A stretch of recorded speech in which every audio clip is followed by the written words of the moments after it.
Ethan Hart, a brilliant lawyer with an enviable career, was enjoying a quiet evening in his luxurious New York City apartment.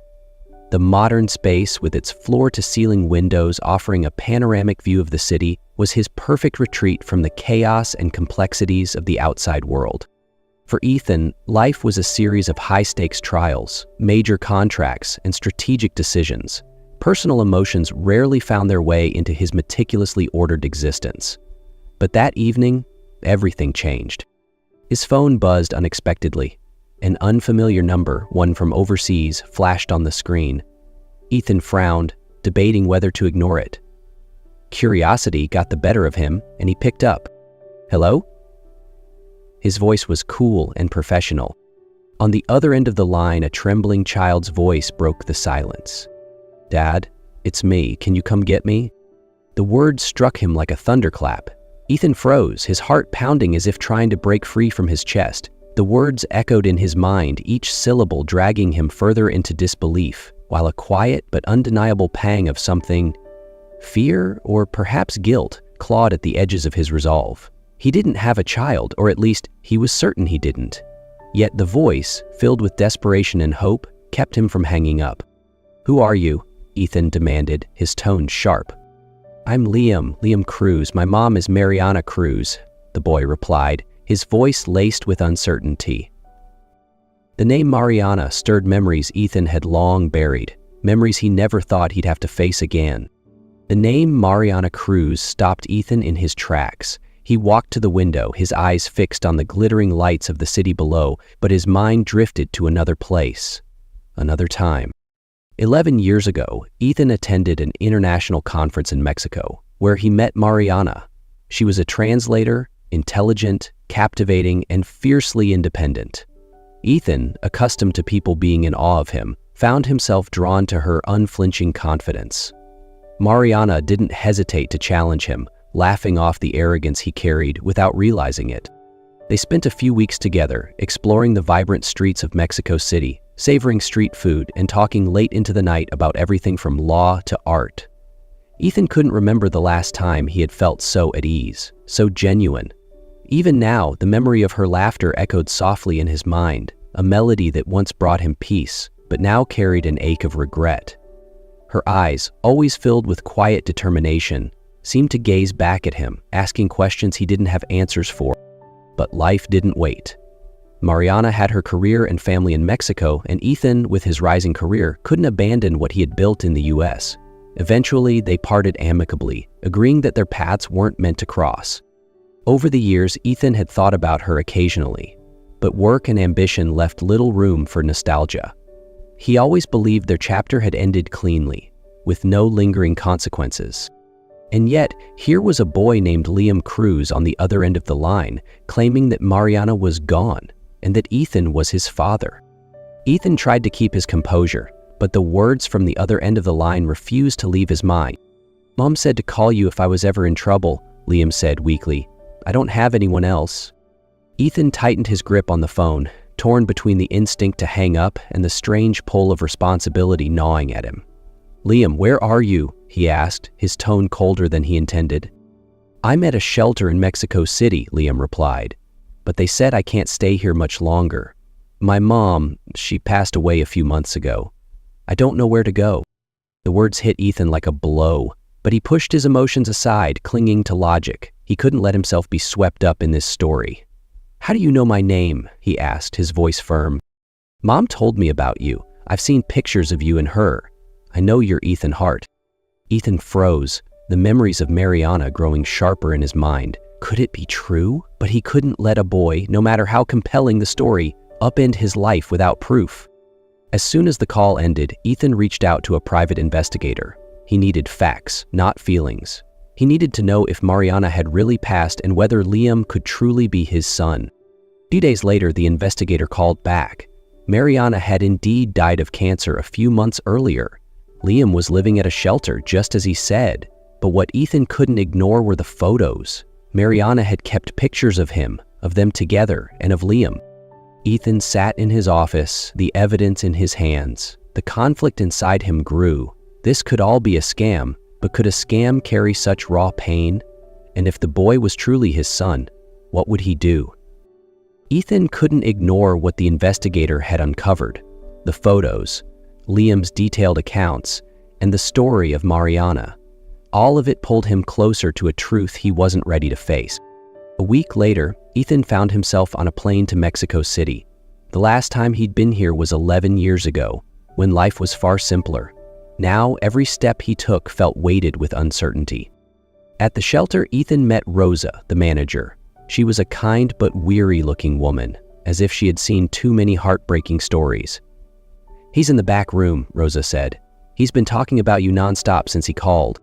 Ethan entered the room. Liam sat on a small bed, his knees pulled up to his chest, staring out the window. He turned as Ethan approached.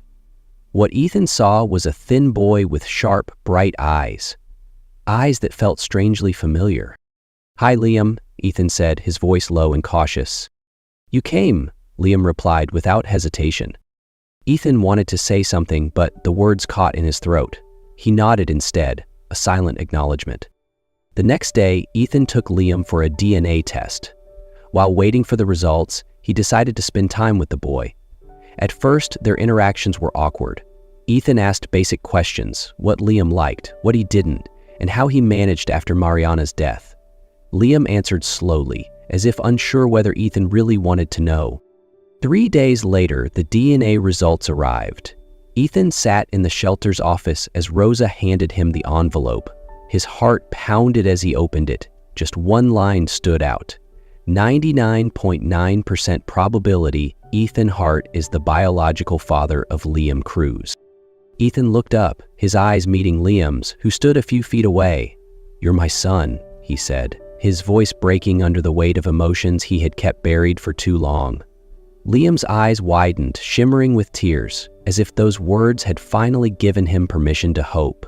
He took a hesitant step closer, his trembling lips forming a smile that seemed to carry both relief and disbelief, like a fragile bridge stretching between them. Liam nodded, his lips trembling, but he didn't say anything. In that moment, they both knew their lives had changed forever. Ethan brought Liam back to New York, a dazzling city but an alien world to a boy who had known only hardship. Sitting quietly in the back seat of a luxury car, Liam watched the towering skyscrapers pass by, his hands nervously tugging at the hem of his shirt. Ethan's apartment felt like another universe. Floor-to-ceiling windows, polished wood floors, and sleek furniture made Liam feel smaller than ever. He walked slowly through the space, his wide eyes taking everything in. "This is your new home," Ethan said, his tone softer than usual. "You'll have your own room. If you need anything, just let me know." Liam only nodded, his gaze still fixed on the windows. Ethan didn't push further, realizing that all of this was overwhelming for a boy who had just lost his mother and left behind everything familiar. The first few days passed quietly. Ethan had prepared a room for Liam with a new bed, shelves filled with books, and even a few toys, but Liam rarely spent time there. Instead, he often sat by the living room window, staring at the streets below, as if searching for something familiar in this new world. Ethan tried his best to bridge the gap between them. He offered to take Liam shopping for new clothes, but the boy simply shrugged and said, "I don't need anything." He suggested playing games together, but Liam's responses were brief, with only an occasional nod. One evening, as they sat silently on the couch, Ethan decided to be direct. "I know this isn't easy," he began, his voice heavy with the weight of his own inadequacies. "I've spent my whole life solving problems, but I don't know how to do this. I'll probably mess up more than I get it right, but I want to try, for you. And maybe, if you're willing, you could help me figure it out." Liam looked up at him, his brows furrowed. "You want me to teach you how to be a dad?" Ethan chuckled, the rare sound easing some of the tension. "Maybe." The boy thought for a moment, then nodded. "All right, but no weird dad jokes, okay?" They both laughed, and for the first time, Ethan felt the distance between them start to close, even if just a little. Although Ethan and Liam's relationship was beginning to improve, building trust was far from easy. Liam kept his guard up, as if ready to retreat at the first sign of trouble.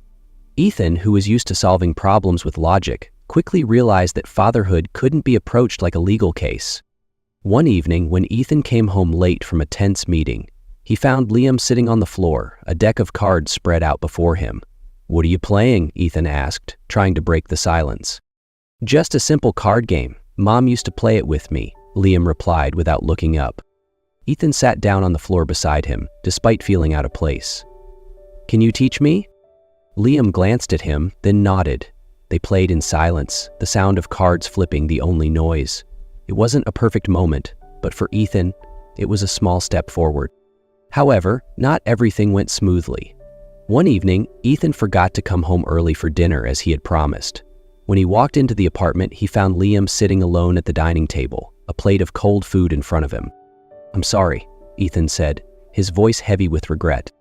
Liam didn't reply. He stood, cleared the table, and disappeared into his room. The next morning, Ethan stepped into Liam's room. "I know I messed up," he began, trying to ease the tension. "But I don't want you to think I don't care. I do care. A lot." Liam turned to face him, his expression softening slightly. "Mom used to say you were busy, but I don't want to feel alone anymore." Those words cut deep. "I promise you," Ethan said firmly, "you won't feel like that again." From that day on, Ethan began to change. He scaled back his work hours, came home earlier, and made an effort to be present for Liam's important moments. One afternoon, they went to a nearby park. Liam tried skateboarding for the first time and immediately fell. Ethan rushed over, worried, but Liam just laughed and said, "I'll try again." Ethan couldn't help but laugh, realizing the boy was stronger than he had imagined. And slowly, through moments like these, the gap between them began to close. As Ethan and Liam grew closer, an idea began to take shape in Ethan's mind. One evening, as they sat on the couch watching a superhero movie, Liam suddenly asked, "Do you think Mom would be proud of us?" Ethan froze, feeling a tightness in his chest. He paused before answering honestly, "I think she'd be very proud of you, and I hope she'd be proud of me too."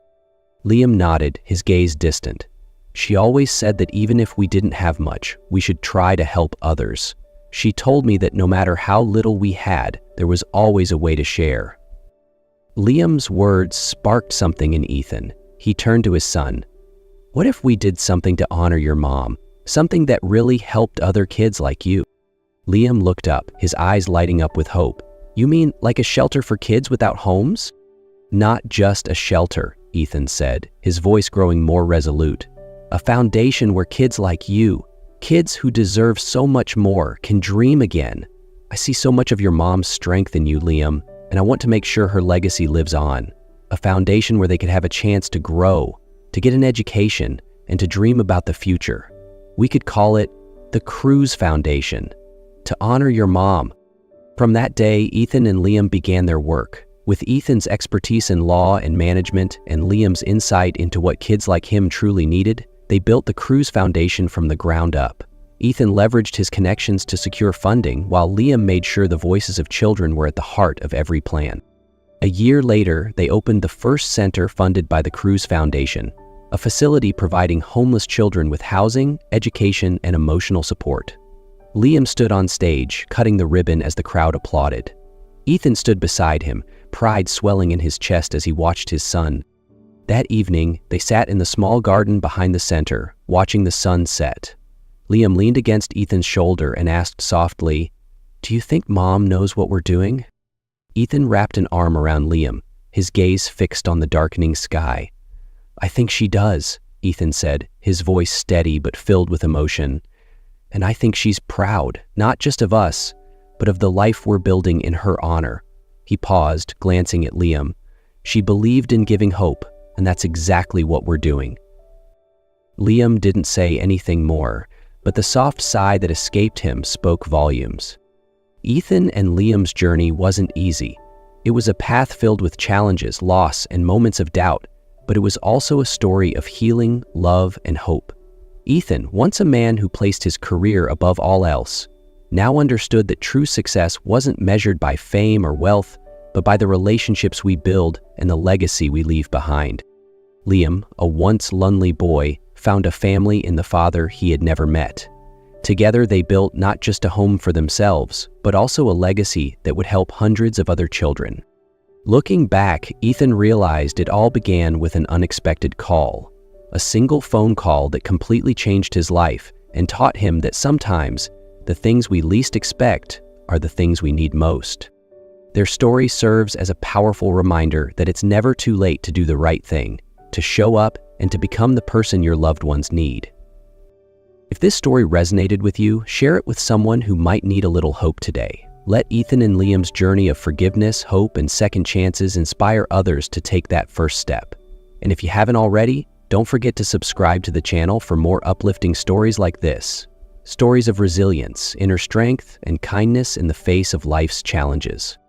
Thank you for watching, and we'll see you in the next video.